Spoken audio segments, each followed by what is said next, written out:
All right. Hello. Long time no talk. So one of the problems lately has been so much has been going on with the election and with foreign politics, foreign policy, whether that be in Ukraine or South America or in Israel, China, Taiwan, just everywhere. I mean, there's been tons of gun rights stuff that's been going on, a lot of court cases, just way more to cover than I can possibly hope to cover.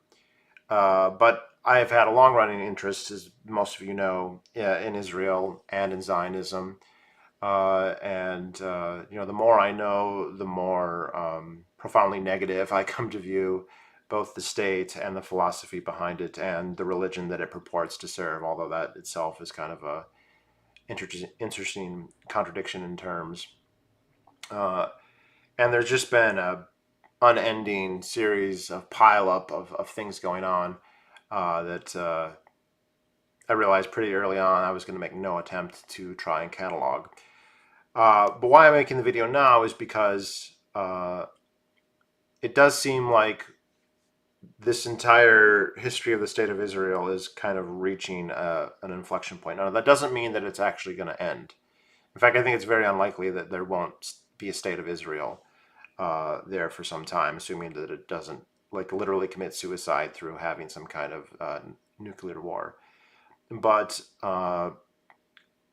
it is pushing itself, its neighbors, and its own people and its allies in a way that is never done before. I don't think. I mean, it's possible you can go back and say, well, Suez Affair or the Six Day War, the Yom Kippur War, but I just don't see it. This is getting so crazy and out of hand. And between all the political controversies that they're having in Israel, all the uh, rhetoric around the prime minister, the Likud party, the ultra right wing coalition that he's kind of formed, ultra right wing in all of the worst ways, um, and the secular religious split in Israel, which has to be one of the strongest, most terrible splits in the world. I mean, we have a lot of secular people in the United States. If I can move over. Sorry, I'm kind of limited by the length of my mic. And a lot of religious people in the United States. But within civil society, they basically get along because they basically have equal rights. Um, in Israel, we have a situation where the secular people are basically doing everything. They're the ones who are in the military, they're the ones who are paying all the taxes, and the religious Jews are not. They don't have to be in the military. They get subsidized. A large number of them can just skip out of national service to do yeshiva. And this wasn't such a big deal when they were 5% of the population, or 6 or 7% of the population, but they're something like 40 or 45% of the population now. And even though they don't have the same obligations as everybody else, they can still vote, and they do. Now, it should be said that there are some ultra Orthodox Jews who are anti Zionist. Torah Jews Against Israel is a big organization. There's a lot of very, very religious Jews who are anti Israel, and some of them even live in Israel. In fact, I saw not long ago an interview with a clearly dressed Hasidic Jew in Israel, and they were asked what he felt about the two-state solution. He said there should only be one state, and that one state should be Palestine, and there should be no Israeli state. And of course, he's not coming at that from the perspective of a left-wing, Hamas supporting, uh, liberal. He's coming at that from the point of view of a religious Jew who just doesn't think that they should have a state until a Messiah appears, which has not happened. I mean, Judaism became a lot more messianic. Has had a lot of messianic periods, and there's been many other potential messiahs besides Jesus over the years, although none of them formed a religion that was actually able to splinter away. But to the extent that they don't think that there is a Messiah currently, then there probably shouldn't be a state of Israel. Uh, I also think I should point out, as an anarchist, as a libertarian, there are many, many bad governments out in the world. The United States government is, by some metrics, is the worst just because it's the richest and the most powerful. You can quibble about how you measure these things. Um, like there's other metrics where China is the worst. China does a lot of really, really, really bad things. They're the closest to the most technocratic dystopian society that I think that we have. North Korea kind of had that position for a long time, but it's so backward technologically, although it's catching up a little bit, that it's maybe hard. It's also so small, relatively speaking, that it's hard to think that. Russia has a lot to be said against it, but even you could look at Sweden and be like, oh, you have the velvet glove over the iron fist of their socialist utopia, right? Uh, but Israel is very high. I mean, India also has a lot of problems, and one thing that's not spoken about a lot is that the stuff India does in Kashmir is quite bad, and in many ways similarly bad or even worse than what happens in, say, the West Bank. And at least in terms of numbers, it's probably more people are getting killed there than are getting killed in Palestine. But the problem is, as an American, is I have to pay for this. I'm subsidizing what's happening in Israel in a way that I'm not subsidizing what's happening to the Uyghurs or to the Kashmiris who fall under the boot of the Hindu nationalists of India. Um, the other thing too is like I'm also not getting constantly fed this mendacious propaganda that what's happening in Kashmir is good, or what's happening to the Uyghurs is good, or that we should cheer for it, let alone subsidize it, and yet we're given this here. But I think that Israel's near monopoly on the way Americans talk about and think about the issues has waned a lot, and that every day that this war goes on, it gets weaker and weaker and weaker. And there's just too many people who are seeing the death, and you just can't. This idea that, well, just because the September, or sorry, October 7th happened, that everything that happens subsequently is okay, I don't think makes any sense. I think people find that harder and harder to believe every day that goes by. Um, so you have this other aspect where their neighbors don't want to go to war with them, right? Jordan doesn't want to go to war with Israel. Saudi Arabia certainly doesn't want to go to war with Israel. Lebanon doesn't. Syria doesn't. Even Hamas, I mean, people talk about their charter. They revised their charter, and when they talk about driving them into the sea, they mean the state. They don't mean kill all Jews. Jews lived throughout this area for thousands of years without any problem. Jews to this day live in Iran without any problem. It's quite a conflation to talk about this in terms of being some kind of anti-Semitism. There is anti-Semitism for sure, and there's certainly some in the Arab world. There always has been, and Israel's machinations certainly haven't helped. But to characterize this as just flowing from that is utterly absurd. And just do the thought experiment. The foundation of the state of Israel in their foundational myth is that the United Nations voted to recommend that there be a Jewish state. They divided the land up, giving this Jewish state the majority of the land, even though they were a minority of the population. And the Arabs who lived there at the time, the Palestinians who lived there at the time, and the surrounding Arabs, neither of which had any say in what the United Nations did, objected and went to war over it. And this is another kind of meta point that a lot of people don't understand, but a lot of libertarians hopefully understand better, is that there isn't some magical legitimacy that states have that everyone else doesn't have. I mean, legally, that's the way people act, and that's the way people kind of think. But if you drill down, it just doesn't make sense, right? The idea that states have basically can do anything, and then people who are not states can't do anything. Like, so Israel can attack and kill tens of thousands or hundreds of thousands, and they can annex territory and they can do whatever they want, and it's just what states do. But if Hamas or the PLO or Fatah, if they do anything, they are, even if they do the same thing or something that's far less, well, they're not a state, so it's terrorism. So it's automatically wrong, right? It has no veneer of legitimacy. In a lot of ways, it's more honest in that way, what's happening with these non-state actors. And of course, Israel was a non-state actor up until 1948. And they have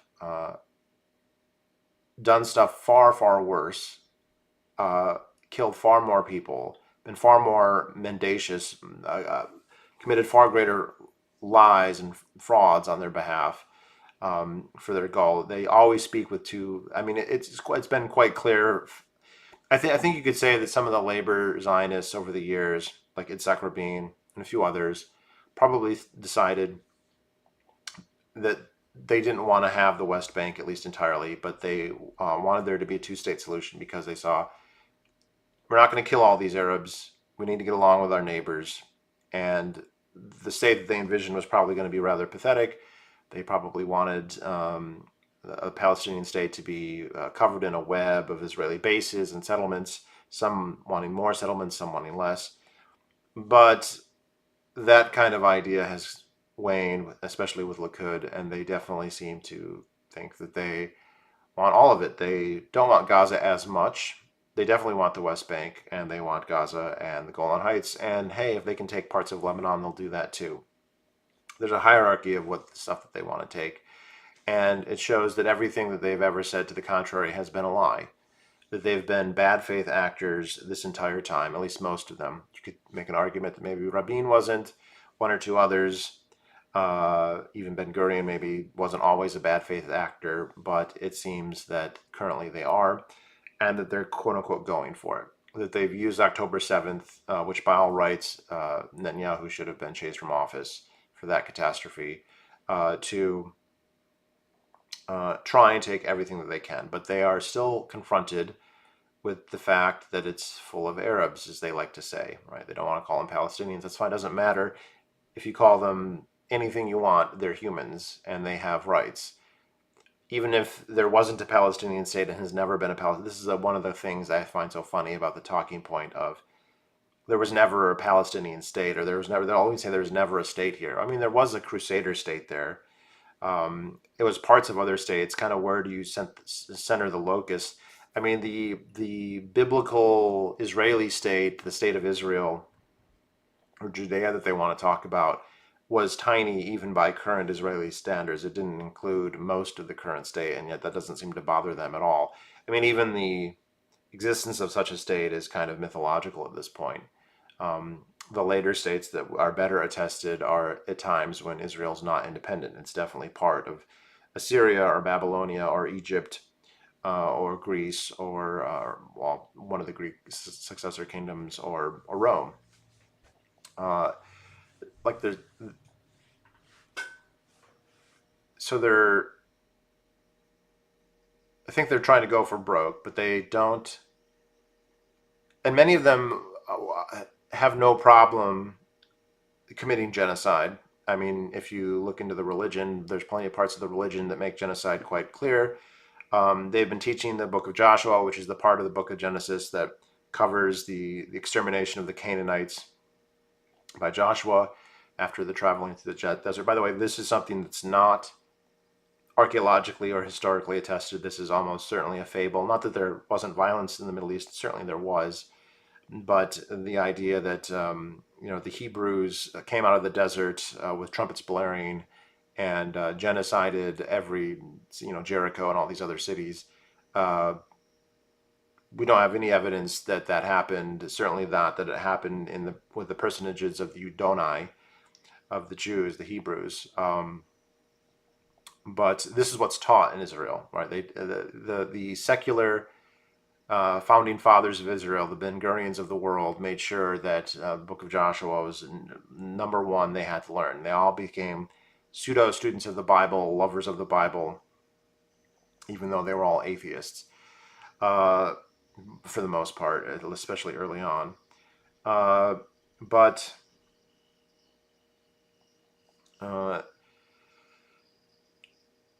even though many of them probably are okay with themselves with genocide, and you can find all kinds of videos of them talking about if I could press a button, I'd kill them all. Some of them are not okay with that, and the other ones realize, even the ones who are, that this is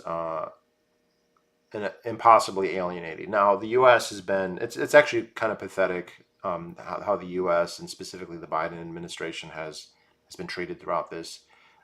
They've been totally cucked. They've been totally every suggestion that they've made, however minuscule or tiny or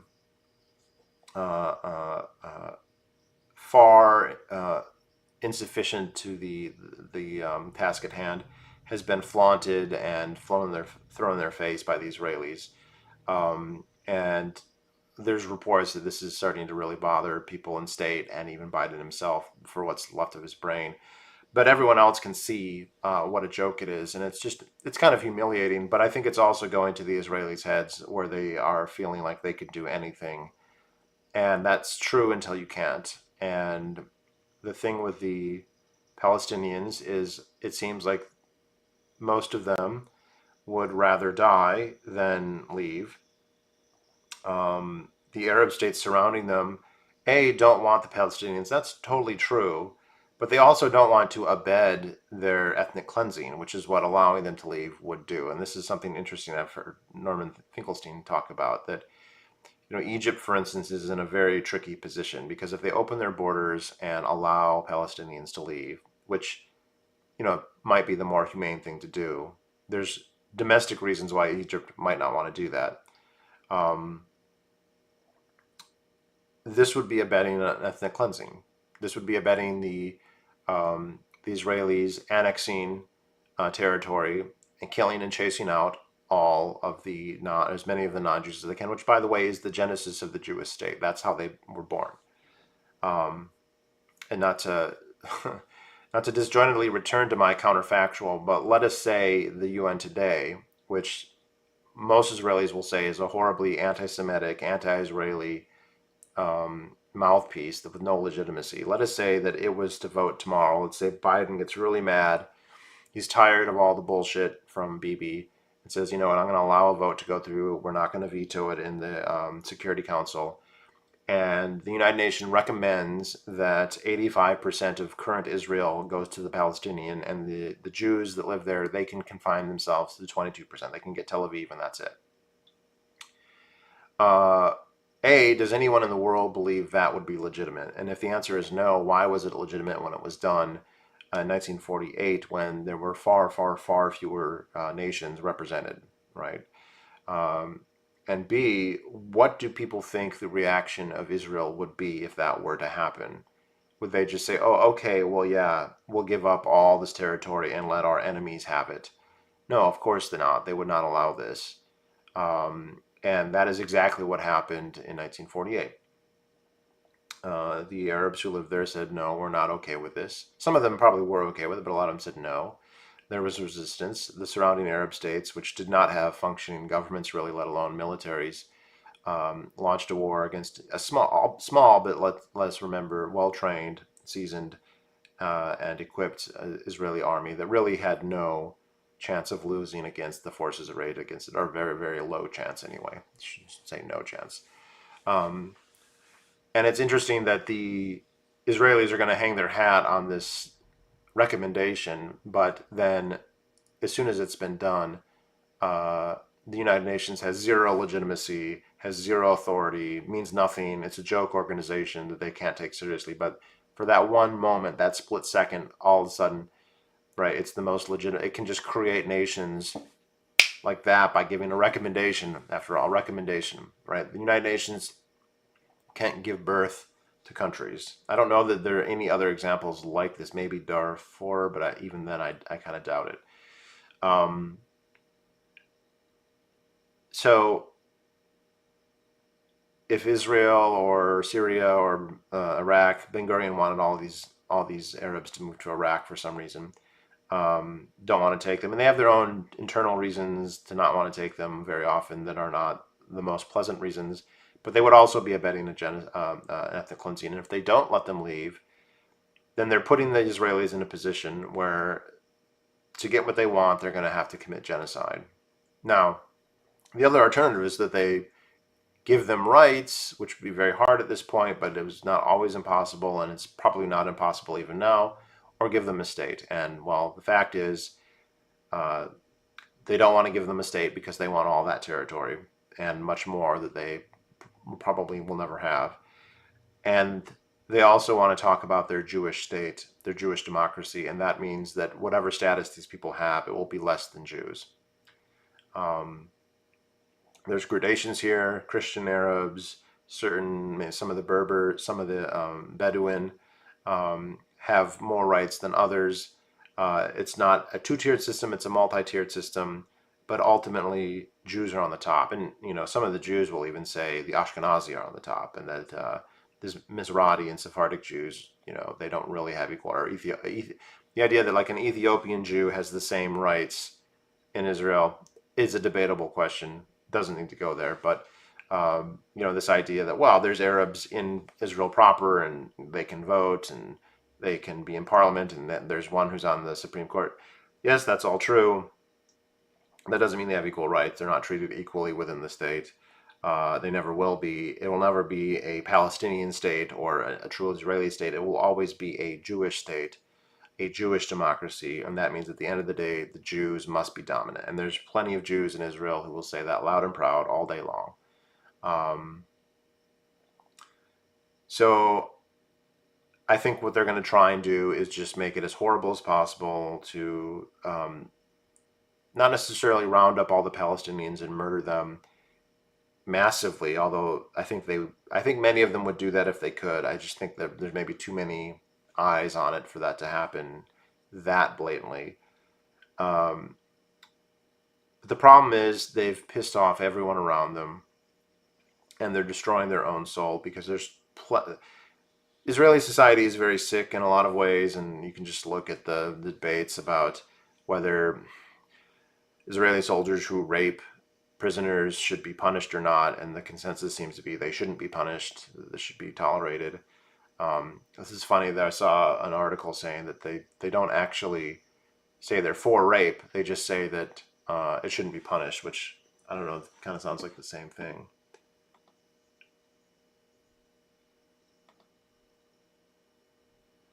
Um,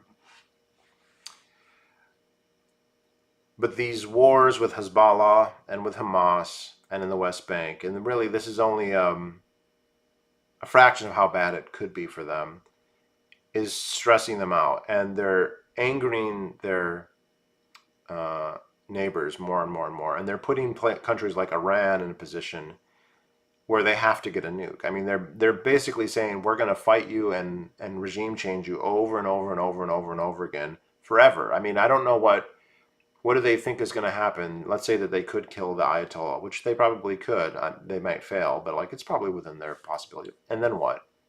The Shah is going to come back. They're going to impose a pro Zionist, pro Jewish, liberal democracy in Iran. How are they going to do that? Yeah, it's one thing to do an airstrike. I'm sure they can do that. They have pretty good intel. They might even get their man or not. But then what? They're going to create. They're just going to embitter. They're embittering everyone more and more and more, including their allies, including many people in the United States. I mean, something like 80% of Democrats in the United States view what's happening in Gaza as genocide, including some large portion or maybe even a majority of American Jews. You know, American Jews are 90% Democrats and they believe in some version of human rights where you just can't kill and evict everybody because of October 7th forever. It's also interesting how they're always truncating the antecedents as if everything was fine. It was like Israel did no provocations and then Hamas just attacked out of the blue. I mean, that's the level of understanding a lot of people have, but not the people who live there. They know better, and the people who know better here hate Israel more and more every day.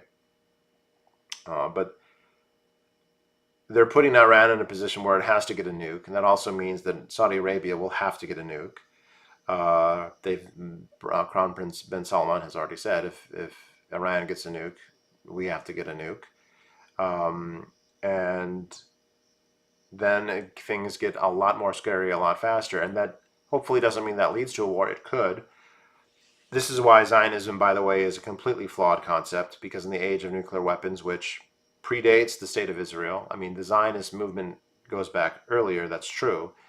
But by the time there was an Israeli state, we already had nukes. We already had atom bombs. Now, only the United States had them at that time, but it would have been foolish to assume they wouldn't spread. I mean, the Israelis made it one of their top priorities to get them, and they got them by stealing from the United States and committing massive espionage against the United States uh, uh, in a way that there's been no kind of popular cultural reckoning against, even though it's a completely open secret that it happened. But the United States can get hit by 4 or 5 nukes and it would be a catastrophe, but the United States would still be the strongest country in the world. Even if the 4 or 5 biggest nukes in the world hit the 4 or 5 biggest cities in the United States, that would be a catastrophe. It would be horrible. The United States would come through that okay. Israel can't get hit by more than one nuke. It gets hit by one nuke in Tel Aviv, and you're it. I mean, that's it.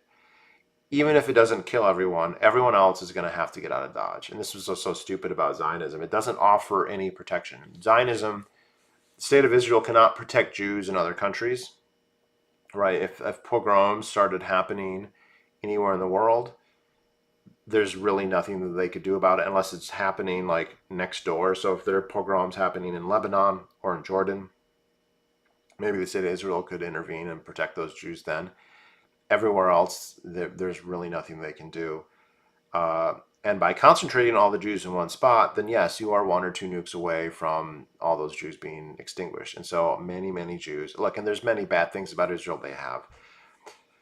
You can't own land.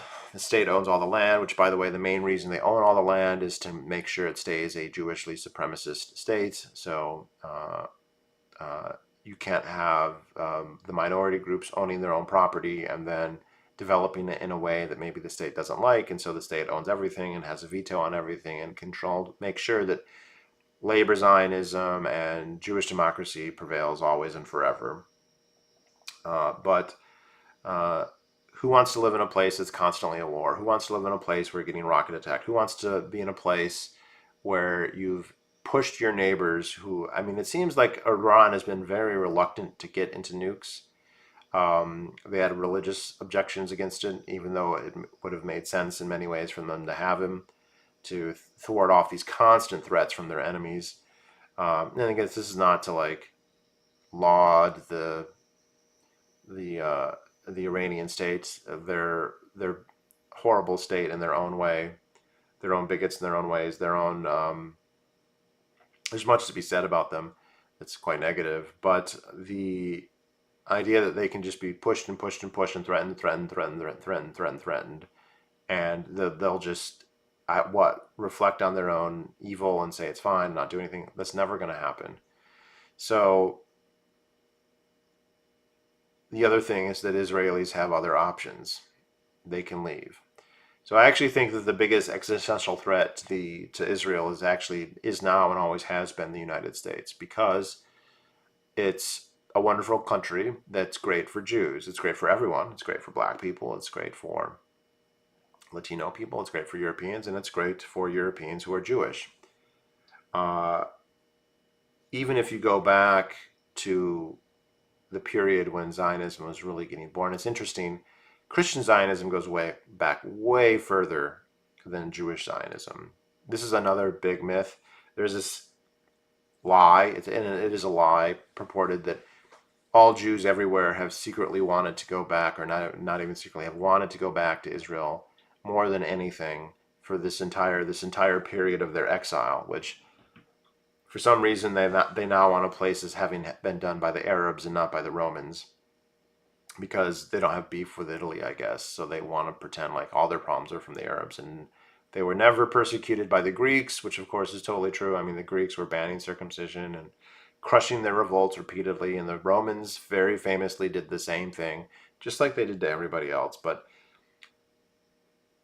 Israel doesn't want to take any land from Sicily or from Italy. They want to take land from Arabs. So suddenly in their story, Arabs are the bad guys always, and all the other bad guys have been omitted and they're on friendly terms with. But this idea, though, that they've always wanted to go back to Israel is totally false. When all these pogroms are happening in Eastern Europe, and these were really devastating and horrible, where do they all want to go? Where do they all end up moving? Well, a lot moved to, well, the vast majority moved to the United States. I mean, because obviously. Second place, I don't know what's second, but second, third, and fourth place are going to be like the UK, Australia, Canada, and Latin America, Argentina. The Holy Land is going to be last place.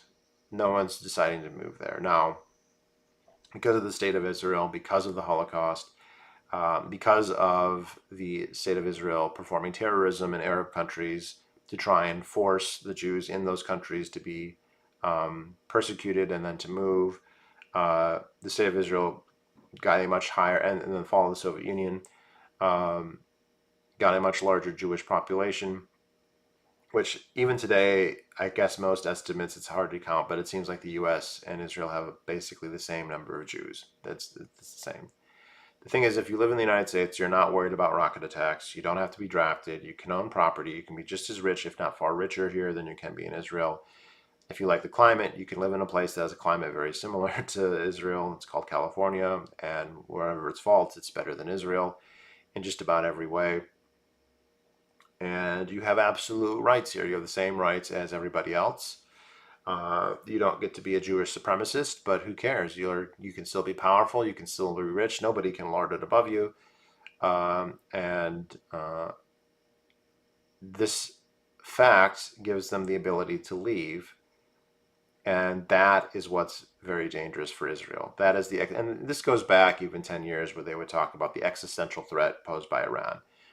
By that, they didn't mean that they thought the Persian tanks were going to, you know, surge out of Lebanon and reconquer the Golan Heights and end up, dictating some kind of peace in Tel Aviv.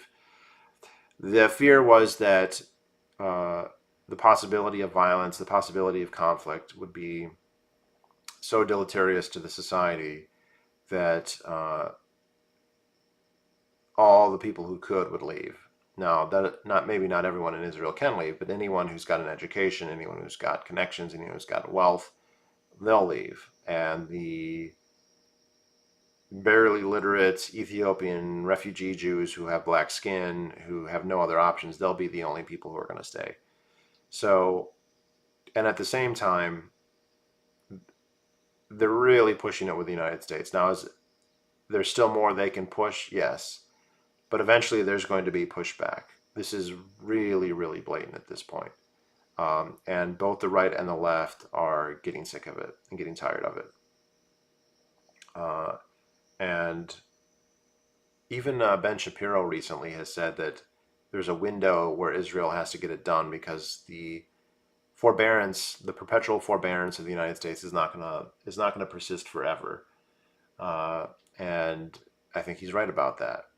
And without the United States to protect them and subsidize them to the extent that subsidize their neighbors. I mean, the whole basis of the Middle East peace, as far as Israel has been concerned, has mostly been based on the U.S. bribing these other countries, bribing Egypt in the Abraham Accords, bribing UAE, bribing Saudi Arabia.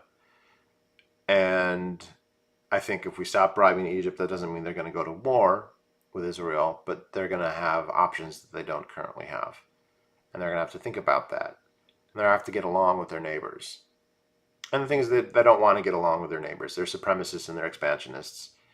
And they think that everyone is inferior to them, including Americans. There's plenty of videos you can find of white American Christians getting accosted in Israel by these ungrateful whelps who think that they're the center of the world and that they're the best people who ever existed. I mean, the religion's been around forever, and they've never been able to be anything other than a tiny, insignificant minority in the world. And their greatest contributions to the world have come from members of their religion who aren't religious, that have no faith, that are mostly atheists. So, yeah, this is a very interesting time. It's a scary time. If we talk about who's likely to use nukes, China is very unlikely to use nukes. Russia has shown a lot of restraint. That's not an endorsement of Russia, but Russia doesn't want there to be a nuclear war because they don't want to be exterminated and they see the cost. India and Pakistan is a dangerous area for sure, but they have managed not to go to war, and they don't talk about going to war. They don't threaten going to war. There's no evidence that Pakistanis think that they're the center of the universe and that without them there's no meaning. But there's evidence that a lot of Jews do feel that way because they say so. and they have something like 200 or 300 nukes. They have second strike capability, most likely, because they have nuclear armed submarines based out of Haifa, if not other places. And if they're going to go down, they're probably not going to go down without taking others with them, because that's just how self-centered and spoiled they are. As not as every single person there, but um, their society at large, their political uh, upper class seems to feel that way. And it's very awkward timing with the presidential election. Again, it's very strange. It's pathetic. I mean, the Democrats, it's so pathetic. The only problem is that there's no evidence that Trump would be anything but worse, probably. Maybe he could be better. I mean, there's a chance he could be better, but it seems like he'd be at least as bad, if not worse. So, all right, well, that's all I wanted to say. If you guys have anything else to add. Oh, hello. Were you waiting for me to say I was going to wrap up and then you started to talk?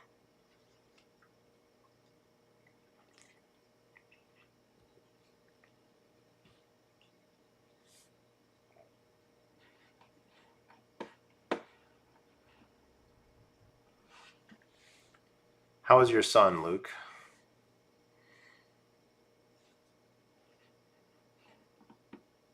And when are you coming to Porkfest?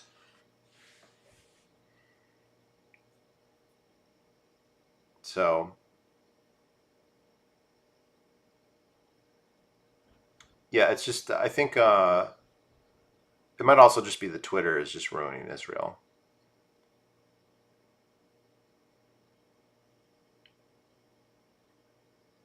It's really sad that the American public are going to elect two individuals who did not improve the economy. Yeah, I mean, we're we're only presented with the main parties, and the main parties are for the they're for the political class and for the government, for the federal government specifically. And people are too rationally ignorant to know that. Donald Trump is, I mean, I'll pick him over Biden any day or Kamala Harris any day, but that does not mean I'm sanguine about him in any, like, he's economically, he has no coherent real philosophy, and to the extent that he does, his impulses are often wrong.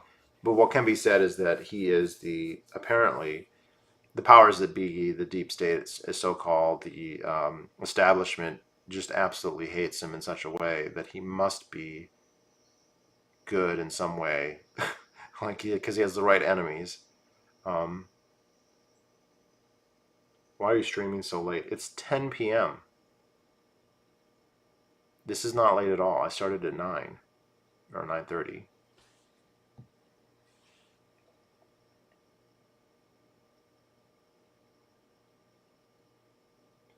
Even though I think Trump is worse. For Israel, he might be worse, but it's hard to tell. Like,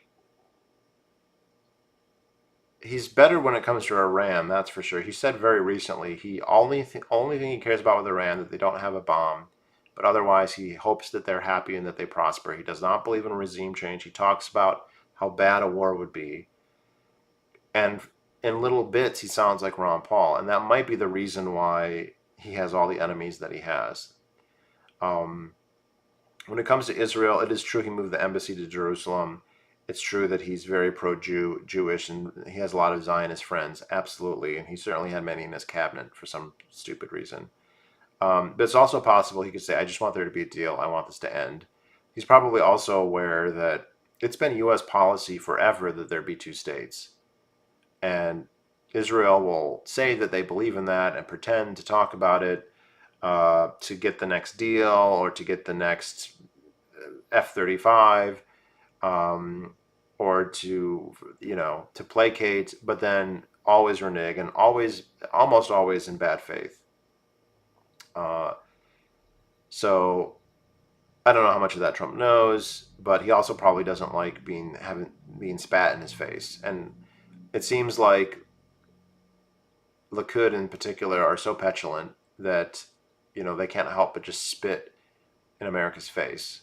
And if you look at like the religion of Judaism, it's not surprising. I mean, that religion says explicitly everyone who's not a Jew is beneath all Jews. That you can do anything, curse, kill, lie, cheat, rape, steal. All of it's fine as long as they're not Jewish. And also tactically understand. But if they're in a position to hurt you or kill you, obviously you can kowtow and pretend just to get by. But the truth is, they're beneath you. Um, of course, there are Jews who don't believe that. There are Jews who are not religious at all. There are religious Jews who are familiar with those passages and have rationalized them away, the way the Christians have been able to do with a lot of their stuff, or at least many Christians. And of course, there are a lot of religious Jews who are not Zionists. I mean, I'm sure that the Torah Jews against Zionism, these guys in New York, that they have just disgusting Jewish supremacist views. But I really couldn't care less because they're not hurting anyone. They're not advocating that anyone be hurt. I don't have any dealings with them, so that's fine. They can have a bigoted, small-minded religion. That's fine with me. It's only a problem when they want me to subsidize their ethnic cleansing of their neighbors for some very strange it's quite antithetical to historical Judaism to be insisting that this happen now in this way. It just doesn't make any sense. Um, so would Trump be? It would be hard. The longer things go on, the harder it is. The easier it becomes to say that Trump couldn't be worse because the way that the Biden-Harris administration has been doing it has been just as bad. It's totally insulting to the United States. They are the people who have the power to end it. They could go to Israel and say, "You have to stop right now. We're stopping all arms. Cut it out," and they would have to do it. There would be, I think Bibi would be ousted out of office as a result of that because they were like, "Why did you piss off our main and our most important sponsor so bad?" Um, but because you just couldn't resist annexing parts of Gaza, which is what they're doing, right? So there's a chance Trump could be better, but it is only a chance. I think that bears to be repeated. Like we don't know. His rhetoric on this is A, inconsistent, and B, when we hear it, is not great. But the Democrats have just been totally humiliatingly terrible on this. And the way they talk about, oh, we care about humanitarianism, and we don't want it to be a genocide. We don't want, they got to be careful. They got to do it the right way, but then totally give them everything that they want over and over again. And like, I don't know, it's almost like they're Zionists too, and they're playing out their role as the goy, the gumptious, stupid goy who just is a pawn or a thrall to a superior Jewish entity. I mean, that's how they're acting. It's quite disgusting and pathetic. And the thing is, I think a lot of people in the United States are starting to see it that way too. The other thing too is that Christian Zionism is apparently very much in the decline. Um, in the U.S. There's still fundamentalism. There's still lots of Christians in the United States, but Christian Zionism is declining, and that kind of was the backbone of political influence in the United States. The backbone isn't Jews, because there's not enough of them, and they're too focused in just the one party. Um, the other, I guess you could say APAC as well, but I don't know how powerful APAC is on its own without 10 million evangelical Christians who think that to be a good Christian we have to do whatever Israel wants, which when it boils down is what a lot of them think. Now they also think that many of those Jews will be annihilated and go to hell when the time comes, but in the meantime, they should have all the bombs that they want to kill the Amalek around them. Oh, now there's like more people in the chat. Now that I was like, oh, okay, I'm done. Ugh, you people. Do I have any? Are there any Jews who are watching right now? Let's also be said that like the best, or many of the best secular critics of Israel are Jewish, for sure. Max Blumenthal, Norman Finkelstein, Glenn Greenwald. The list goes on and on and on and on and on. Many, many, many. So I know this verges on anti-Semitism for a lot of people, but I don't see it that way at all. Um, and it's quite cheap for Israelis to commit these horrible war crimes, to kill all these people, to rape all these people, to steal, to just blatantly, mendaciously steal their land, and then say when they get mad, it's because they're anti-Semitic. Anyone would be. eh, the other thing, I guess, too, is Gabermate. What is that? Gabor Mate. Aaron Mate is not Jewish, I don't think. If that's what you're trying to say. Thaddeus Russell is a quarter Jewish. I don't really listen to him anymore. I'm not too clear on his thoughts on this. It wouldn't surprise me if he was anti Zionist. Um,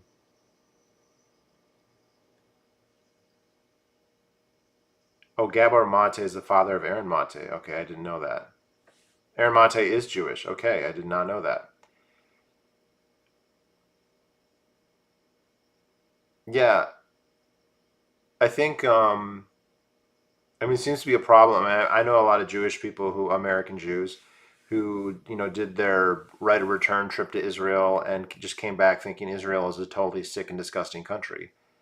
I know that happened with Max Blumenthal, uh, and yeah, they look at it and like this is an apartheid state. That's the way they describe it. I think it's hilarious.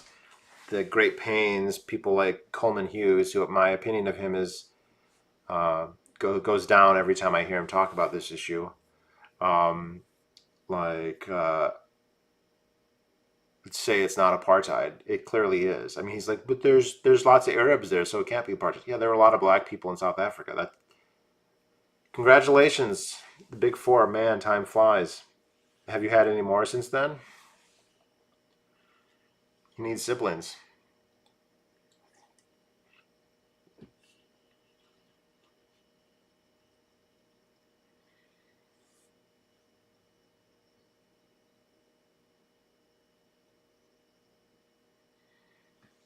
I only just discovered after 40 years that Manchester and Manchester by the Sea are two totally separate cities in separate states.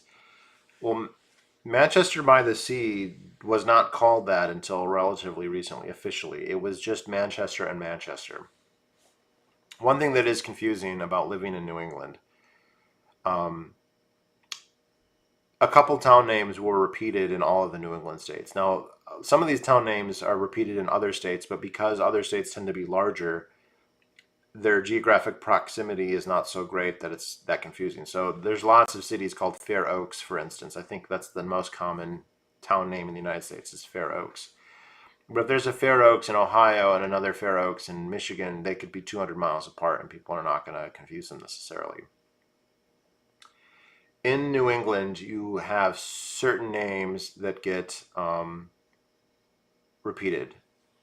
Boston, Derry, Londonderry, Milford, Bedford, Manchester, Norfolk, Portsmouth, um, and they Salem, and they get repeated over and over and over and over again, and they're pretty small. Like so for instance, um, Salem, New Hampshire, and Salem, Massachusetts are something like 30 miles apart. They're very close.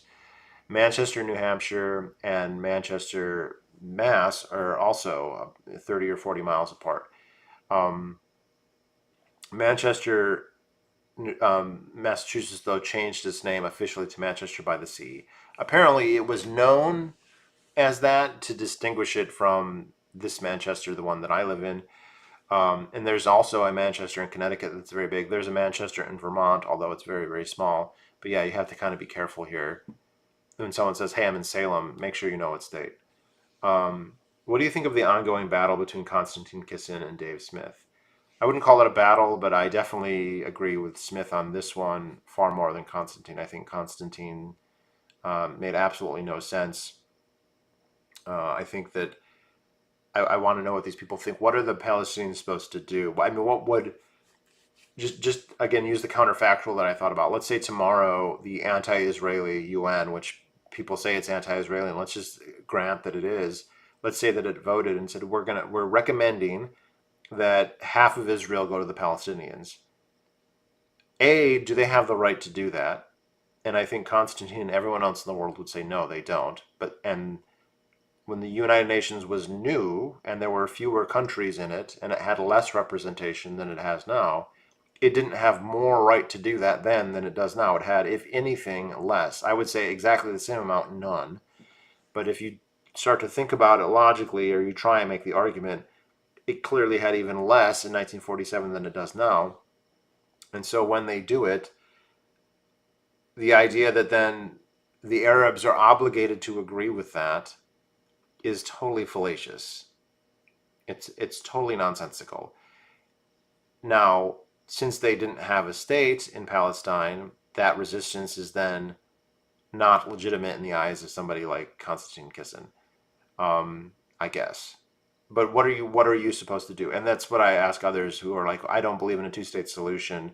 The Palestinians are just going to have to give up, and then what? Be constantly trotted on, to be constantly third-class citizens, to have no rights, to be inferior in every way. What are they supposed to do? And sometimes when they fight back, they do things that are wrong. And there are many, many horrible war crimes that were committed on October 7th by Hamas and by non-Hamas agents who were just having, it's understandable, but they're not justifiable, if that makes sense, what was happening. But to then cloak the tens of thousands more murders by Israel, including half of them being children, well, because they knock first, or they distribute leaflets first, or they say that that's not. And there's even, I remember Sam Harris particularly saying, look, just look at the moral compass. We know that Israel would never use human shields, and we know that Hamas would. And just to even ask that question is to answer that. But it's come across that now we know Israel does use human shields. They take their prisoners, they take Palestinian civilians, and they force them to do dangerous things, to go into tunnels, to deliver messages, and then they kill them. And I don't think Sam Harris, if he's ever confronted with that, is going to then revise his view of the conflict. I think he's already had it decided that Israel equals good and reasonable and democratic, and Hamas is not. And the fact that they have a state is a big thing, because people who are not libertarians place all this emphasis and authority and legitimacy into stateness or lack of stateness. And the fact that Israeli statehood was subsidized and supported and approved by other states, whereas Palestinian statehood has not been, and has been actively thwarted at every step by the Israelis and others, doesn't seem to register with them. So I think Constantine's completely wrong. I typically agree with him. I typically like what he has to say, but I think he's totally off. His biases in favor of states, his biases in favor of tradition. He's also recently said, he's gotten really mad at the whole martyr maid thing. What was he really mad about? He was mad that he questioned Winston Churchill. And he's like, well, if you're saying Winston Churchill was bad, then that makes you like a purple-haired Marxist who's protesting at a speech at the university. And I just think that's silly. I mean, anyone can look at these leaders and say, hey, this was wrong. And I'd often wonder, like, what would happen if and this may happen. Let's say that it turns out to be true, and this probably is true. There's evidence is quite strong that the Germans offered a full peace to Winston Churchill in 1940, which they did. Rudolf Hess flew to England as the Reichsfuhrer, as the third in command of the Third Reich, with a peace treaty. And you could say maybe they shouldn't have taken that treaty or not, but they hid that from the people. They hid that from the people of the UK. The government knew, and they said, we're just going to throw him in prison. We're going to say that he was crazy, and we're not going to tell anyone. Or another classic case, FDR. There's all these debates. Did he not know about Pearl Harbor? And I'm not sure. I mean, there's evidence that he did. There's also evidence that maybe they didn't know. Let's say, though, that this was proven. That Robert Stinnett's research, he's now dead, but let's say he discovers compelling, persuasive, irrefutable proof that FDR knew about Pearl Harbor, he knew it was going to happen, and he allowed it to happen because he knew that if that massacre happened, if there's this big surprise attack, it would give him the war he would want. Would we be allowed to reassess our view of FDR in light of that information? And I would say, of course, we should be able to do that.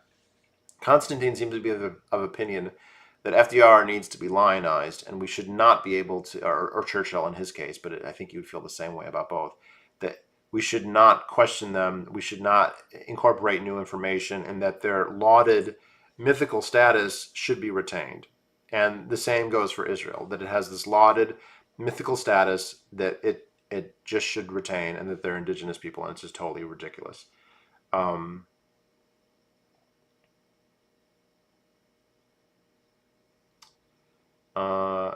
How is the geology oil industry? I don't do that anymore. I haven't done that since 2019. I have a nice gig working from home now that is quite nice. But no, I have not done any oil field or geology stuff in 4 years. Russian nuclear-tipped IRBM batteries crossed the border into Iran early yesterday morning. Says who? Where's the evidence? I kind of doubt that. Not that Iran wouldn't want nukes. I just don't think the Russians have been, like most countries, don't like to share their nukes. They don't like to proliferate with even their allies. They had to be tricked into doing that to China in the 60s. So I kind of doubt that. I'm told I'm a quarter Jewish, but my grandfather converted to Catholicism for golf reasons. He wanted to golf with an anti-Semite. Yeah. Okay. So is his name Mahler? Yes, this is a true story. Don't forget the Mass also has a New Salem. I didn't know that they did.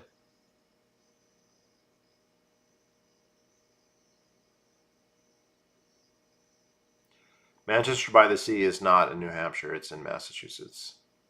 It's very close to Boston. It's on I think it's the Mystic River. So if you ever see that movie, Mystic River is set there. Um, there's a guy in my jujitsu class who grew up there, and he said, it was always just Manchester, but people would colloquially refer to it as Manchester by the Sea, and they decided, I think within the last 2 or 3 years, to officially change the name. So they have. Do, do, do, do, do.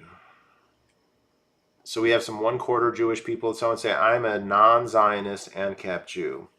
A non-Zionist ANCAP Jew. One interesting thing that I heard Finkelstein say that I'd never heard before, and this is semantic, was that technically Zionism means that you believe that the only hope for Jews is a Jewish state. And as a result, if you have Jews who are able to move to Israel and don't, that they are not true Zionists. Because if you really believed that the only solution, the only answer to the Jewish question, the only way for Jews to exist or to not be exterminated is to have a Jewish state, well, we have a Jewish state. And if you have the ability to get there and you don't go, then you're not a Zionist. And so by this definition, Alan Dershowitz, Ben Shapiro, all these other Jews in the U.S. are not technically Zionists because they could go to Israel and they don't. I mean, they visit, but they like to live in the United States. But what they are, instead, is they're just Jewish supremacists. They just believe Jews are better than everybody else, and so they're rooting for Israel because they have a fetish for Israel. And I think that's true. You have a lot of American Jews who they don't want to leave because they're Americans. They're from America. They probably like or love America. Maybe they don't like it as much as Israel. Depends on the person. Some of them obviously do. Some of them obviously don't. When I hear Glenn Greenwald talk about Israel, he makes it very clear, like, I'm an American. That's just another country. That's it. I don't care. You have other Americans who have more, I'm sure there are some who have more affinity for the U.S. than not, and others who have more affinity for Israel than not. And then you have some who want to be nationalist, conservative political commentators who don't want to admit that they like Israel more, and then square their unending, unilateral, totally outrageous support of Israel by just saying, well, Israel and the United States, our interests are 100% aligned. And so whenever I advocate Israel, I'm also advocating the United States because their interests never separate. There's no degree of separation. There's no alignment problem that is perfectly aligned. And that just strains credulity beyond anything. Yeah, there's a ton of people who, and on one level, the pro-Israel movement in the United States has been very, very good at crafting a narrative. And so you have all this Jew talk, this lawyer talk about every single thing that they'll, oh, well, there was no Nakba, that all the Arabs just left on their own because they went on the radio. And like the Jews accepted that, or we offered them a stay, and they just said no. We kept offering them a stay, and they said no. I'm like, yeah, but was the deal a good deal? Or were you giving them a totally unacceptable alternative? Or were you arguing in bad faith? Which the answer to that question is yes. And that the deal that they had, at no point did they offer a good deal. They always offered a bad deal. In fact, the deals are so bad that the intention would be that the Arabs would reject them, and then they could say, "Oh, look, we have no partner for peace because when we offered them 5% of the land with us controlling everything in every way, including the military, all the borders, all the water, all the cities, everything, Jerusalem, and they said no, and so therefore they're unreasonable terrorists, and we are the magnanimous." Trying to come to the table, compromising Jews. So, but there's a lot of people who consume that, the Dennis Prager vignettes, videos, books, who consume all that, and they get the talking points and they repeat them back. And people who know will know, well, that's totally false. The idea that who cares if it's totally irrelevant ethically if it's true. The Jews spent 2,000 years praying to go back to the Holy Land. That's like irrelevant, even if that was true. Like if I move out of a town and then I start to pray that I want to go back, and I pray every day for 10 years, I can't just go back and evict whoever lived in my new place, my old place. But it's also just not true because they weren't doing that. They had many ample opportunities. The Ottoman Empire had no problem with Jews immigrating there, none. And where did they choose to go? Well, they chose to go to other parts of Europe, and when Europe started to look bad, they started coming to the United States by the millions, or the hundreds of thousands, because there's millions today. Or that there was an exile. The exile is a myth. I mean, really, it's a myth. We know that the Assyrians like to do little mini exiles where they might take the elites. Babylonians, the same thing. Romans did not do exiles. No, they did do annihilation. Like if you rebelled, they would conquer your city and they would kill everyone in the city. So like Jerusalem probably did have a major culling. Everyone in Masada was probably killed. The fact that they committed suicide might be a myth that Josephus wrote about to kind of lionize their resistance. We don't really know. But the Romans are not going to expend resources to move huge populations. And I mentioned this in an earlier video, and I forgot something that's even maybe more important. We know that Judaism has been evangelical at times. It's not very evangelical now, but it has periods where it's been more evangelical. And we know that there were conversion events. There used to be a Judaic kingdom in Yemen, for instance, just prior to the rise of Islam. We also know, and I've mentioned this before, and this is the most famous example, the Khazar kingdom in the Pontic steppe also converted to Judaism, at least the leaders and maybe the people underneath. One thing I can't believe I forgot to mention this.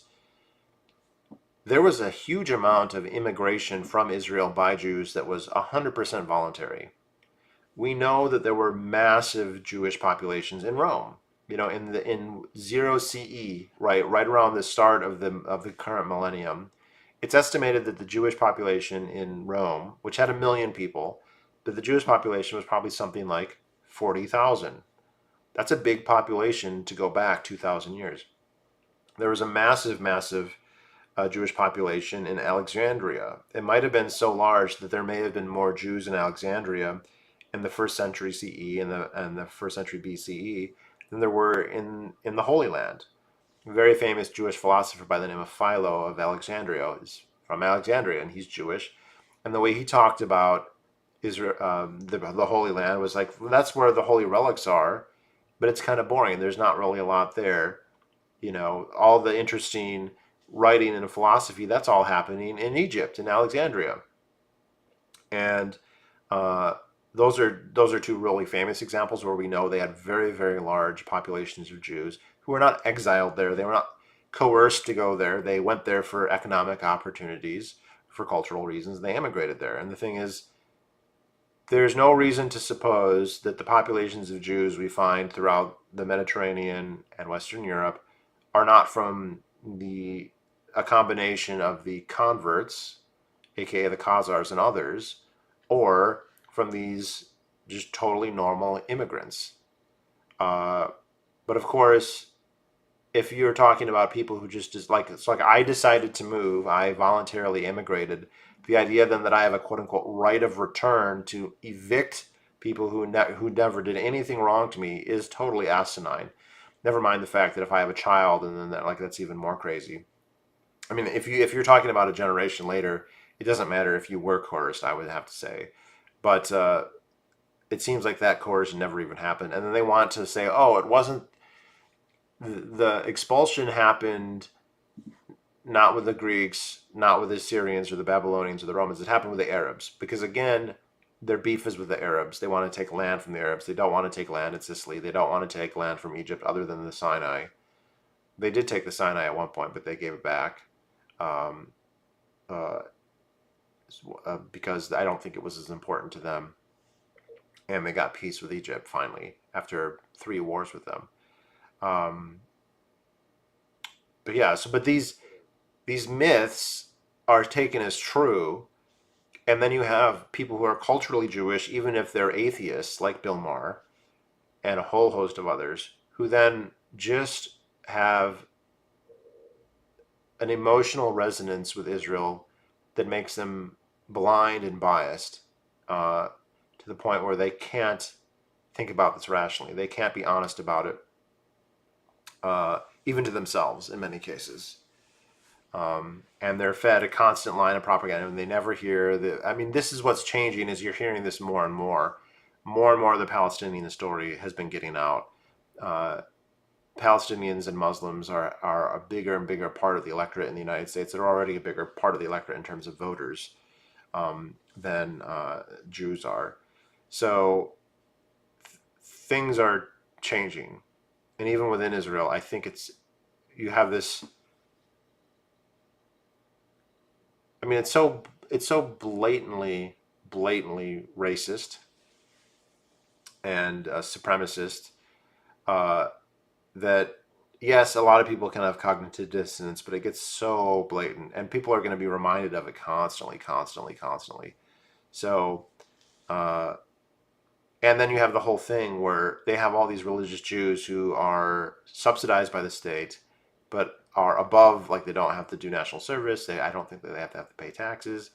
Um, and when October 7th is happening, and we've had, hundreds of Israelis being murdered, including hundreds being murdered by the IDF on accident, but like, let's, no need to quibble there. You have religious Jews who are out celebrating a festival and dancing in circles and being like, don't bother me. Don't come and tell me I have to fight. I don't have to fight. You have to fight for me.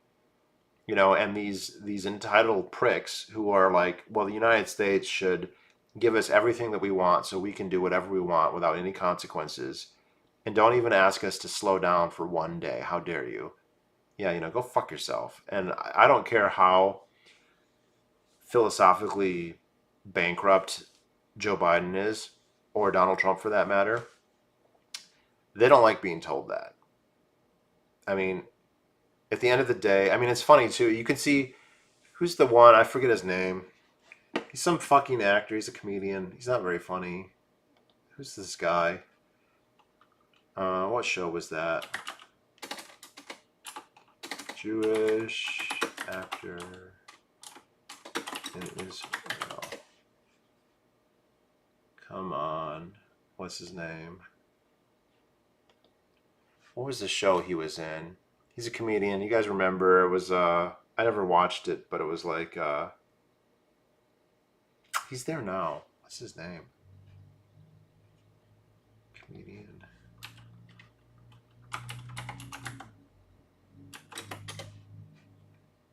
Ah, here we go. Michael Rappaport.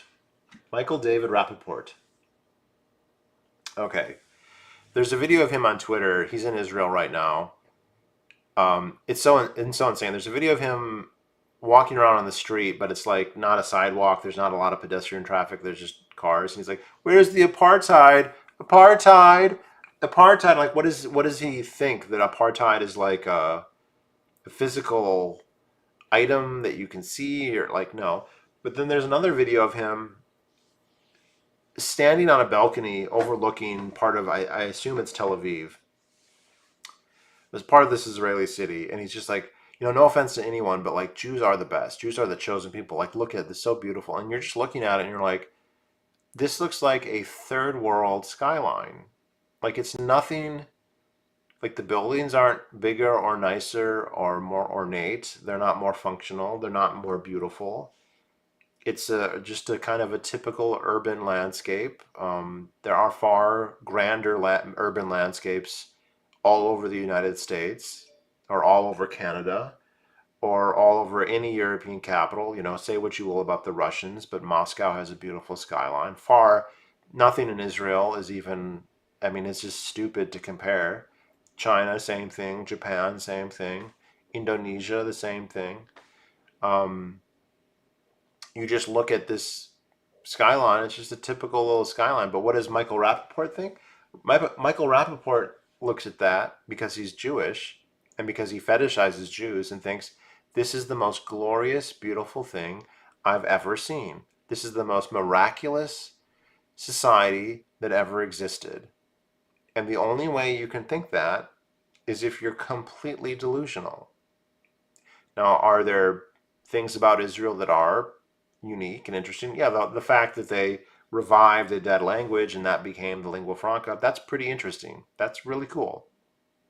The Hebrew was not spoken basically by anyone. It was a literally known language as a religious language, but it was even more dead than Latin in terms of speakers. And, some very smart Jewish linguists brought it back and were able to popularize it. Almost lost to Yiddish. It's actually the atheist Jews who championed Hebrew, and the more conservative Jews championed Yiddish. So that's fascinating. But other places have done that too. The Isle of Man has done that. Ireland's been doing that. Like this is not. But if you just look at the buildings, you're not like, oh my gosh, these are the greatest, architects who ever lived. That's totally not true. Um, and again, they have this rampant double standard. So, you know, if Hamas has bases in Gaza, that's human shields, and they're using their people as cannon fodder. But the IDF has major underground facilities in Tel Aviv, and no one says, "Oh, well, they're using human shields." Even though if you were to attack those bases, you would undoubtedly kill Israeli civilians.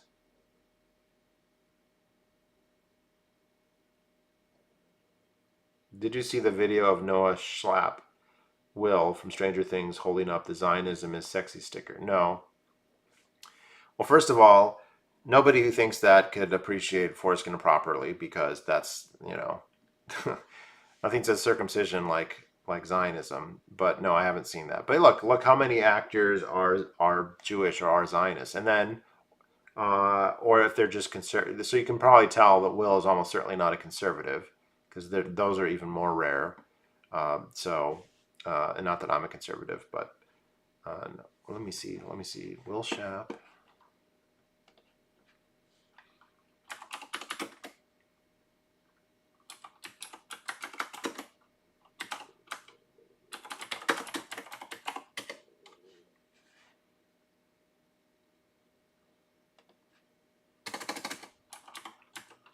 No, this is news to me.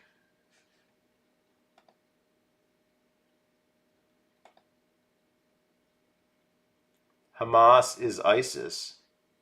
Zionism is sexy. He's not holding it up. Somebody else is holding it up.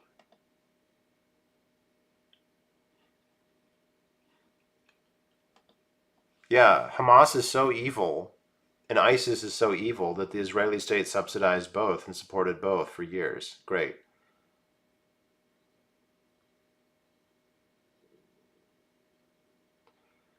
Yeah, this is I mean, okay, this isn't just Jews, but like a lot of people, when they apologize, they're just saying we got caught. I don't, I wish I didn't get caught. That doesn't mean that they're actually sorry. It's kind of disgusting how they will say that we're just defending ourselves, it's like if somebody spit in my face and then I curb stomped them and everyone in their family to death and I said, well, he spit in my face, I'm defending myself.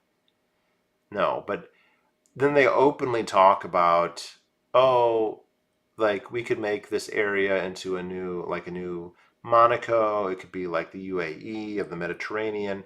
Think of the hotels we could build. Think of the beaches. It could be like, and this is one of the myths that the Jews have convinced themselves of, at least the Zionist Jews, that everything was a wasteland and then the Jews made the desert bloom. As if there weren't wealthy, amazing civilizations all over the Middle East, in Saudi Arabia, in Egypt, in Lebanon, and so they're the only people who know how to build a city or to have agriculture or to do investment. And no, they're not. Everyone can do that. Um, in fact, in those other countries, typically people can at least own the property, which they can't do in Israel because the state owns almost everything. I think the only things it doesn't own is some of the like kibbutzim. So is Will Shappy Jewish? I'm assuming he is.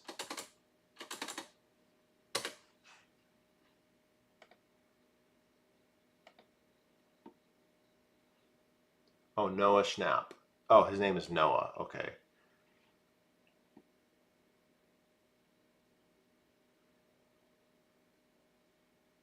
Oh, he's Jewish and he had his bar mitzvah in Israel. Okay.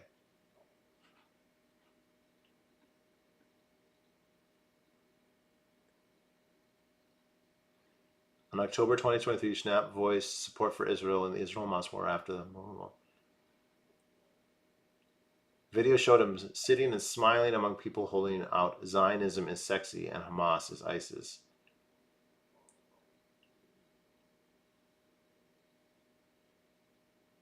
He advocated for peace on both sides. Okay. By which he means Israel takes everything.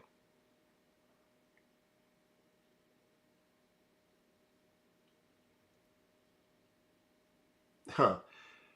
He has been involved in initiatives related to anti-bullying and environmental sustainability. So, as far as anti-bullying goes, does that mean he is for the punishment of the rape of Palestinian prisoners?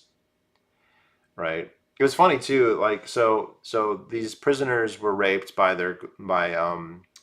I guess Israeli National Guard people, and the IDF was like, well, you can't do that. I mean, that's bad for discipline, if nothing else.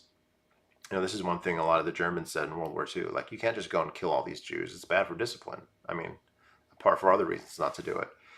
But then all these protests erupted that these soldiers should not be punished for what they did. Right? That it's wrong for the IDF to hold them accountable for committing rape against a prisoner. Um, and there was all these protests about it, and it was interesting. I just saw an article and it said it was false.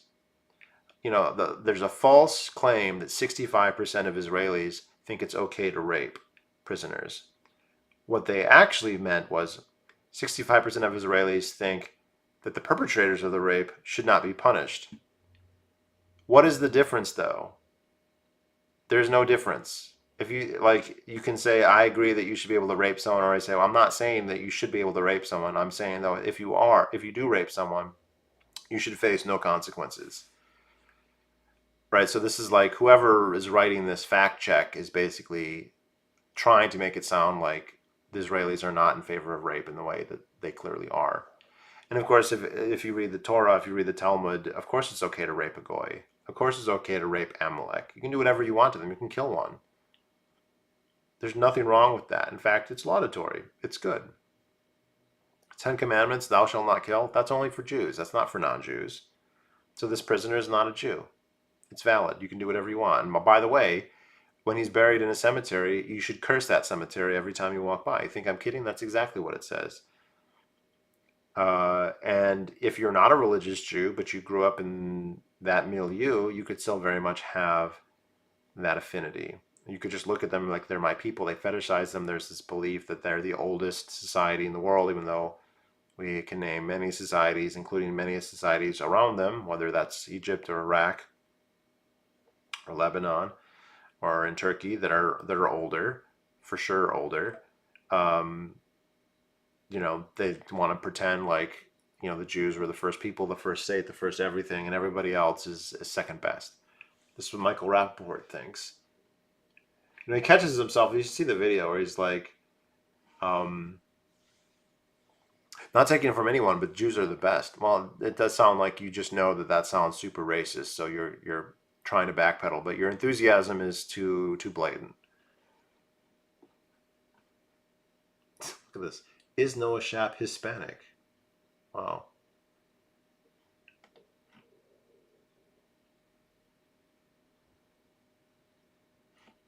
He has citizenship in the United States and Canada.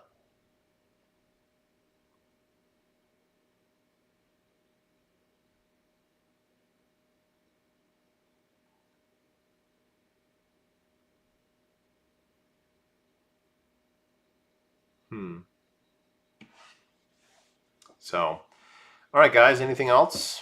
World's going to hell in a handbag. How do people think the election's going to go? This is going to be a crazy one again. We have assassinations, fake voting.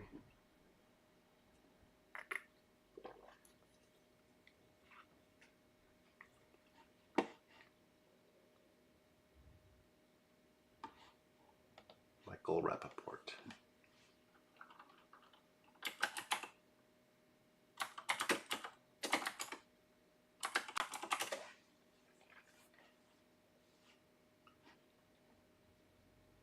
What a piece of work. What was the show that I saw him on? My Name is Earl. Friends.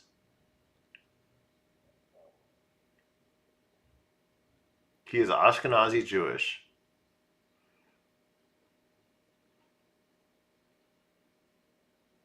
Yeah, there's the whole Zionist here. Just kidding.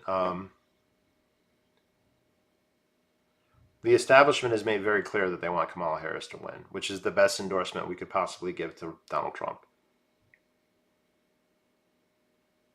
Were you surprised when Biden dropped out? I didn't think he was actually going to do it. I don't think he wanted to. He made it very clear he didn't want to. And I think that there's a chance that he never agreed to do it. They just made him a fait accompli. The way that he came out with a tweet, like the very day that his surrogates were saying that he was going to stay in, I think it's quite possible that Nancy Pelosi or Chuck Schumer or Barack Obama, probably one of those, Nancy Pelosi and Barack Obama, probably the best candidates. They may have had somebody on his staff make that tweet, have it lined up, so as soon as he did, everyone lauded it as the most courageous thing ever and put him in an impossible position. I think that's a very good chance that's what happened, because he was giving every reason to say he wasn't going to do it. And now it's looking like he may as well have just stayed in, because this whole, Kamala Harris has really no popular support. In the way that Clinton definitely had, Biden had some, Obama definitely had. She has none, and it's so blatant that there's many diehard people are still going to vote for it because they're told to. But on the margins, this is going to make a big difference, I think. I'm also increasingly of the opinion that I don't think I mean that there's going to be some cheating and they could cheat and make her win, but I don't think honestly that Donald Trump could lose at this point. It was good when he wore the Trump hat and could endorse Trump if he's really mad at his handlers. Yeah, Jim Gaffigan made a funny joke about that at the Al Smith dinner, where he said that they found this new phenomenon of people who say that they're going to vote for Harris, but when they vote, they actually vote for Trump. And he goes, it's a very, very small group, and it's called the Biden family. How do you see the Ukraine war ending? Well, I don't know. There's multiple possible ways it could end. It does seem like Russia doesn't really have the ability to conquer Ukraine. Um, After years and years and years, they can grind away little bits, and I think that this is causing difficulties for the Russians long term, and so like they could just have major problems where that something collapses. I think more likely is Zelensky has come out and said that he's basically dropping the territorial claims that they've got to get all the land back, uh, and saying we either need a nuke or we need to be in NATO, um, which makes logical sense, uh, but also implies that they're willing to negotiate on the land. And I think at this point, do they really want the Donbass, and does the Donbass really want them? And I think the answer to that is no. I mean, it would just be a huge problem. So we'll see how it's sad to say, but this kind of does hinge on the election. Whoever wins the election, how they play it. If Donald Trump wins, that doesn't necessarily mean he's just going to tell Ukraine you're fucked. He might just say we need to work this out, and not that he's the greatest negotiator in the whole world, but it gives everyone the opportunity to say, look, he here's our chance to come up with something. I don't know what more the Russians think they're going to get out of this. They are unable to to build an effective enough, a large enough surplus to make a strategically war-winning effort, um, and they're just locked in this extremely expensive. So is Ukraine. I mean, it's terrible for both. But I think that's the most likely that if some kind of negotiated settlement, probably with Russia retaining some of its land, which is a horrible incentive, creates very negative. Oh well, all we have to do is go to war, but they won't really be getting anything. I mean, Crimea is worth something, but the Donbass really isn't. Um, I like Trump until he did the COVID stuff, and I still kind of do, but it seems like Trump is being easier one for them to push all their government agenda. Yeah, he has no principles. He's not a small government guy at all. Um,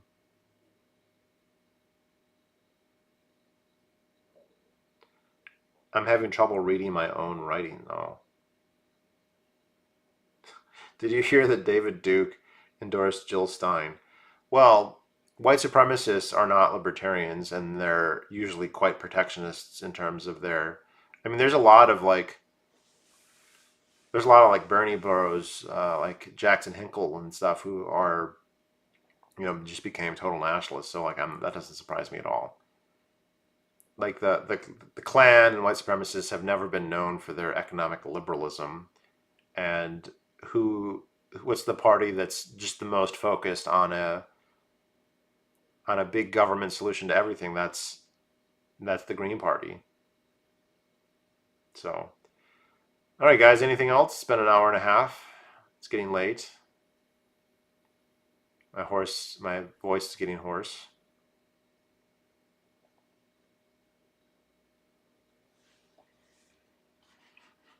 Hmm.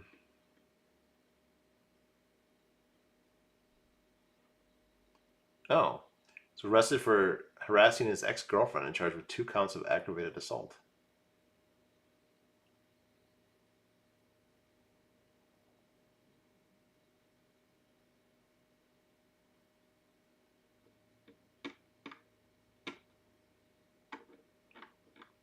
Okay, so I would just like to know if Michael Rappaport is going to move to Israel. I mean, he thinks it's the best country ever. Why doesn't he move there?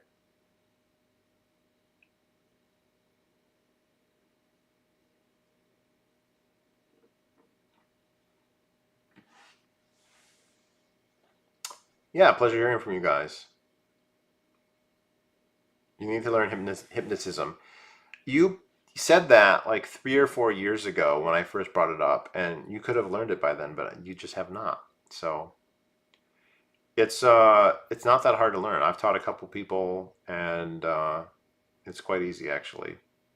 So yeah. Also, I guess I heard today Candace Owens is reporting that Kamala Harris's mother was an MK Ultra, so that'll be fun. That'll be interesting. Thaddeus Steve Russell used to say that Obama was the first CIA president, and it does look like there's some kind of thing where the CIA is like breeding these cookie cutter politicians like Kamala Harris and Obama. I don't know if it's true, but yeah, make great points and have a surprisingly good memory. Well, you'd be surprised how much I don't remember, but thank you.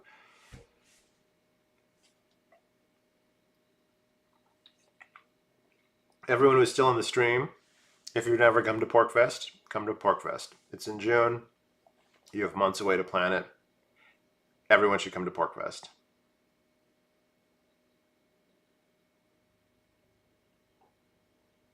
Reason Duke is supporting Stein. Yeah, if you are, look, Trump is. There's reasons to support Trump. Israel Palestine is not one of those reasons. He's terrible on it. It's possible he's not as bad as Biden and Harris because they're terrible in their own ways. But yeah, he's terrible on it. He's absolutely terrible. You know, I don't know what else to say. I mean, but what's the choice? You vote for him, and Jill Stein's not going to win. So, between the two, I don't know that he's any worse. He might be worse, but as far as I don't know. So, Manchurian candidates. All right, guys.